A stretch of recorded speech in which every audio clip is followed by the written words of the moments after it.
ইনকিলাব মঞ্চের মুখপাত্র শরীফ ওসমান হাদি গুলিবিদ্ধ।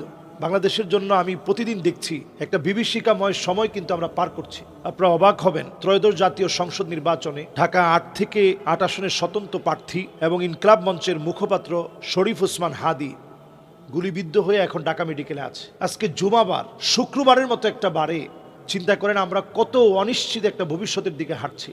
বাংলাদেশের জন্য আমি প্রতিদিন দেখছি একটা বিভীষিকাময় সময় কিন্তু আমরা পার করছি। সময়টা কত ভয়াবহ হতে পারে এই জাতির জন্য।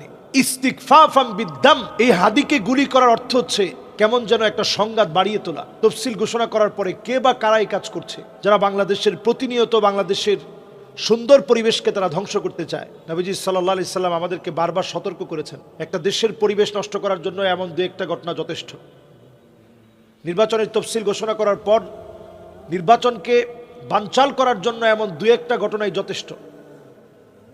এবং আমরা দেখেছি সে খুব উদ্যমী একটা মানুষ, মসজিদের সামনে গিয়েছে, স্পষ্ট মানুষকে তার লিফলেট দিচ্ছে, যে নিচ্ছে না সে কোনো গালিগালাজ করছে না, তার উপরে ময়লা পানি ফেলেছে, সে কিন্তু কিচ্ছু বলে নাই। সে বলছে পানি আরো ফেলো, কোনো অসুবিধা নেই।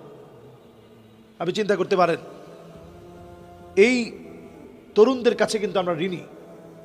তাদের এই ঋণ আপনি শোধ করতে পারবেন না। যে একটা জগদ্দল পাথর আমাদের উপরে ছিল, এটা এই যুবকদের দ্বারাই আল্লাহ তাআলা পরিবর্তন দিয়েছেন। হাদিসের মধ্যে আসছে, বাদাল ইসলামু গরীবান ওয়া সায়াউদু গরীবান তুবা লিল গুরাবা।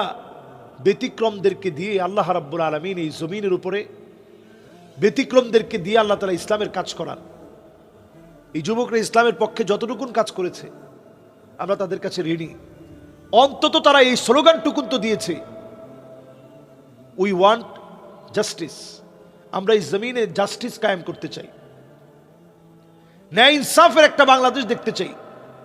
এই স্লোগানটা তো এই যুবকরা দিয়েছে।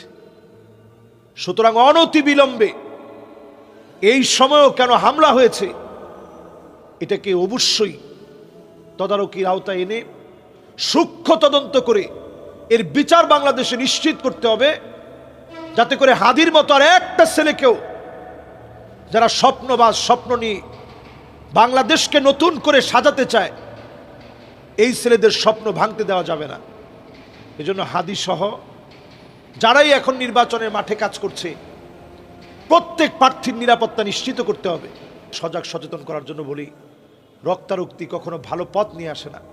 বাংলাদেশটা সুন্দর হোক, সুন্দর একটা সংস্কার হোক। আল্লাহ এই দেশটাকে কবুল করুক। আসসালামু আলাইকুম ওয়া রাহমাতুল্লাহি ওয়া বারাকাতুহু।